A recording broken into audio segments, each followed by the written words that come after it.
న్యాయాధిపతి అయిన నా యేసయ్యా, జీవింపచేయుటకు అరుదెంచినావు.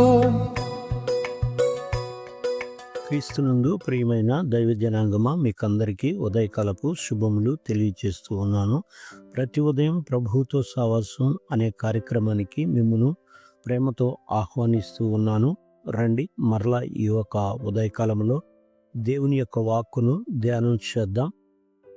మత్తయి సువార్త 7వ అధ్యాయము 5వ వచనంలో ఉన్న సత్యాన్ని మనము ధ్యానించబోతూ ఉన్నాము. అయితే ఒకసారి ఈ యొక్క మాటలు 1 నుండి 5 వరకు చదువుతాను, జాగ్రత్తగా వినండి. మీరు తీర్పు తీర్చకుడి, అప్పుడు మిమ్మును గూర్చి తీర్పు తీర్చబడదు. మీరు తీర్చు తీర్పు చొప్పుననే మిమ్మును గూర్చి తీర్పు తీర్చబడదు. మీరు కొలుచు కొలత చొప్పుననే మీకును కొలవబడదు. నీ కంటిలోనున్న దూలము నెంచక నీ సహోదరుని కంటిలోనున్న నలుసును చూచుట ఎలా? నీ కంటిలో దూలముండగా నీవు నీ సహోదరుని చూచి నీ కంటిలోనున్న నలుసును తీసివేయనిమ్మని చెప్పనేలా? వేషధారి, మొదట నీ కంటిలోనున్న దూలమును తీసివేసుకొనుము, అప్పుడు నీ సహోదరుని కంటిలోనున్న నలుసును తీసివేయుటకు నీకు తేటగా కనబడును. ఈ మాటల సారాంశాన్ని మనం గమనించేటట్టయితే, వేషధారి, మొదట నీ కంటిలో దూలమును తీసివేయుము, అప్పుడు నీ సహోదరుని కంటిలోని నలుసును తీసివేయుటకు నీకు స్పష్టంగా కనబడును అని లేఖనం చెప్తా ఉంది. యేసుక్రీస్తు ప్రభువుల వారు కొండ మీద ప్రసంగంలో ఈ యొక్క విషయాన్ని తీర్పు తీర్చటం గురించి మాట్లాడుతూ ఉన్నాడు. అందుకనే ఈ యొక్క అధ్యాయం ప్రారంభంలో మీరు తీర్పు తీర్చొద్దు అని చాలా స్పష్టంగా చెప్పాడు. అంతేకాదు, నెక్స్ట్ మీరు కొలుచు కొలత చొప్పుననే మీకును కొలవబడును అని చెప్పాడు. ఆ తర్వాత నెక్స్ట్ 3, 4, 5 వచనాలలో ఆ యొక్క వేషధారి జీవితము ఎలా ఉంటుందో ఆ విషయాన్ని చాలా స్పష్టంగా చెప్పాడు. అయితే యేసుక్రీస్తు ప్రభువుల వారు ఇక్కడ 2 చిన్న వస్తువుల్ని తీసుకుని ఓ పెద్ద సత్యాన్ని చెప్తూ ఉన్నాడు. ఏంటి ఆ 2 చిన్న వస్తువులు అంటే, ఒకటి నలుసు, ఇంకొకటి దూలం. నలుసు అనేది చిన్న పుల్ల, లేకపోతే చిన్న రాయి, లేకపోతే చిన్న తప్పు. దూలం అంటే ఇంటి పైకప్పుకు దగ్గరలో ఉండే ఓ పెద్ద మొద్దు. మనిషి జీవితంలో ఓ పెద్ద తప్పుతో చూపెడుతూ ఈ యొక్క సత్యాన్ని యేసుక్రీస్తు ప్రభువుల వారు చెప్పాడు. ఏమని? నువ్వు ఇతరుల చిన్న తప్పులను చూసి గొడవ చేసే స్వభావం ఉంది, కానీ నీలో అదే విషయం పెద్ద తప్పుగా ఉంది, అది నీకు కనిపించదు అనే సంగతిని చెప్పాడు. ఎవరో ఓసారి అబద్ధం చెబితే అబద్ధికుడు అని తీర్పు తీర్చేస్తాం, కానీ తను రోజు అబద్ధాలు చెబుతూ ఉంటే తీర్పు తీర్చిన వ్యక్తి ఎలా ఉంటాడు? వేషధారిగా ఉంటాడు. అవునా, వేషధారి అని ఎందుకన్నాడు అంటే, ఇతరుల తప్పులను ఎత్తి చూపే ముందు తన జీవితాన్ని సరి చేసుకోకోకుండా ఉపదేశం ఇచ్చేవాడు వేషధారి.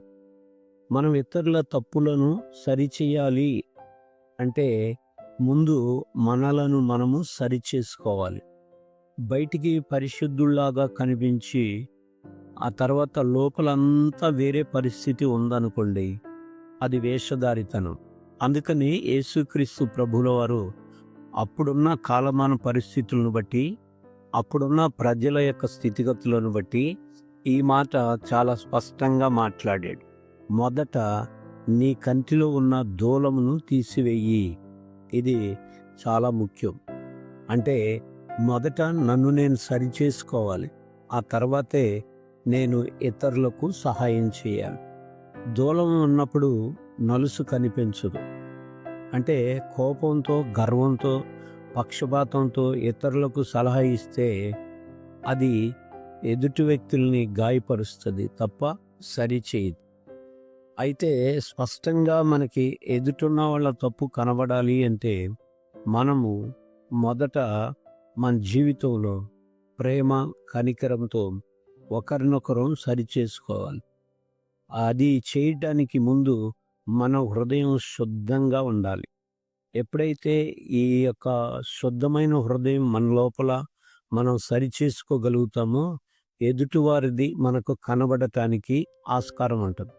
ఎదుటివారిది కనబడింది కదా అని చెప్పి మనం వెంటనే తీర్పు తీర్చకూడదు.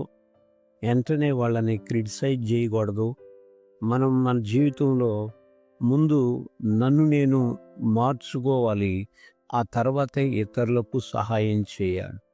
ఆత్మ పరిశీలన చేసుకోవాలి. నేను పరిపూర్ణున్నా, లేకపోతే నా లోపల ఇంకా ఏదైనా గర్వం అనే దూలం ఉందా? అయితే నేను కూడా పాపినే అని గుర్తించాలి.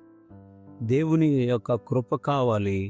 అది ఒప్పుకోవాలి అంటే చాలామంది లోపల గర్వం ఉంటుంది, లోపల వేషధారణ ఉంటుంది, లోపల డంభం ఉంటుంది, లోపల బడాయి ఉంటుంది, కానీ ఒప్పుకోవడానికి ఇష్టపడరు. కానీ విమర్శించే ముందు ఒక వ్యక్తిని ముందు మనలను మనము సరిచేసుకోవడానికి ప్రేమతో, ప్రార్థనతో సహాయం అడగాలి. అప్పుడు మాత్రమే మన దూలం తీసేసిన తర్వాత ఎదుటివాడి కంటిలో ఉన్న నలుసును మనము తీసివేయటానికి ప్రయత్నం చేస్తే బాగుంటుంది. శుద్ధ హృదయం ఉన్నప్పుడు మాత్రమే ఈ యొక్క పని సాధ్యం. ఒకవేళ శుద్ధ హృదయం లేకపోతే మొట్టమొదట వేషధారులుగానే ఉండిపోతాం. అయితే దేవుడు వేషధారులుగా ఉండటానికి మనల్ని ఇష్టపడటలేదు. మనల్ని మనము సరిచేసుకుని ఆ తర్వాత ఎదుటివారి యొక్క కంటిలో ఉన్న నలుసును తీయటానికి ప్రయత్నం చేయాలి. ప్రియమైన దేవుని బిడ్డలారా, ఆయన మొట్టమొదట 3వ వచనంలో చెప్పిన మాట ఏంటో తెలుసా? నీ కంటిలోనున్న దూలమును ఎంచక నీ సహోదరుని కంటిలోనున్న నలుసును చూచుట ఎలా? 3వ వచనంలో చూచుట అన్నాడు. ఆ తర్వాత 4వ వచనంలోకి వచ్చేసరికి తీసివేయనిమ్మని చెప్పనేలా అన్నాడు.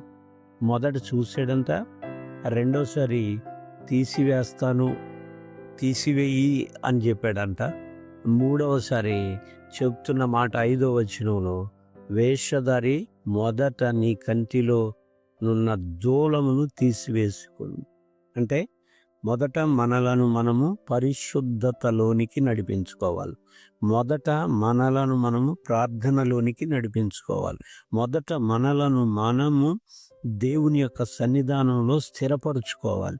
ఆ తర్వాతే ఎదుటి వ్యక్తిలో ఉన్న బలహీనతలైనా, ఎదుటి వ్యక్తిలో ఉన్న చిన్న చిన్న తప్పులైనా, ఎదుటి వ్యక్తిలో ఉన్న నలుసైనా కనబడినప్పుడు దాన్ని సరిచేయటానికి ప్రయత్నం చేయగలుగుతాం. మనల్ని మనం దిద్దుకోకుండా, మనల్ని మనం శుభ్రం చేసుకోకుండా ఎదుటివారి తప్పుల్ని ఎత్తి చూపెడితే మనము ఎప్పుడైనా వేషధారులుగానే మిగిలిపోతాం.